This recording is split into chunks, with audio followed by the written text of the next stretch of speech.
যে খাটে বাঁচে মানুষের প্রাণ, সেই খাট দিয়ে প্রতিষ্ঠা হবে দেবীর প্রাণ। বলছি 470 বছরের পুরনো শ্রী শ্রী বুড়াখালী মন্দিরের কথা।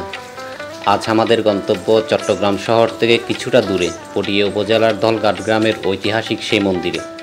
তৎকালীন জমিদার রাজা রামদত্ত স্বপ্নাদিষ্ট হন যে দেবী নিম্বিক্কে আছেন, ফলে স্বপ্নের সূত্র ধরে তিনি নিম্বিক্কের কাঠ দিয়ে তৈরি করেন কালীমূর্তি, যা ধলঘাট গ্রামে স্থাপন করেন।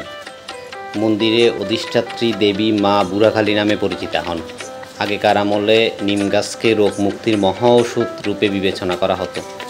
সাধু তারাচরণ পরমহংস বুড়াখালীর সাধনায় সিদ্ধি লাভ করেন। এছাড়াও হিন্দিভাষী নাগা সন্ন্যাসী শ্রীমৎ স্বামী ওঙ্কারগিরি মহারাজও এখানেই সিদ্ধি লাভ করেন বলে জনশ্রুতি আছে। বুড়াখালী মায়ের পাশেই ওঙ্কারগিরি মহারাজ সমাধি লাভ করেন।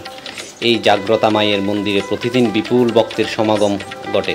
প্রতি শনি, মঙ্গলবার ও অমাবস্যা তিথিতে মায়ের বিশেষ পূজা অনুষ্ঠিত হয়। আপনারা সবাই মায়ের মন্দির দর্শন করে যেতে পারেন।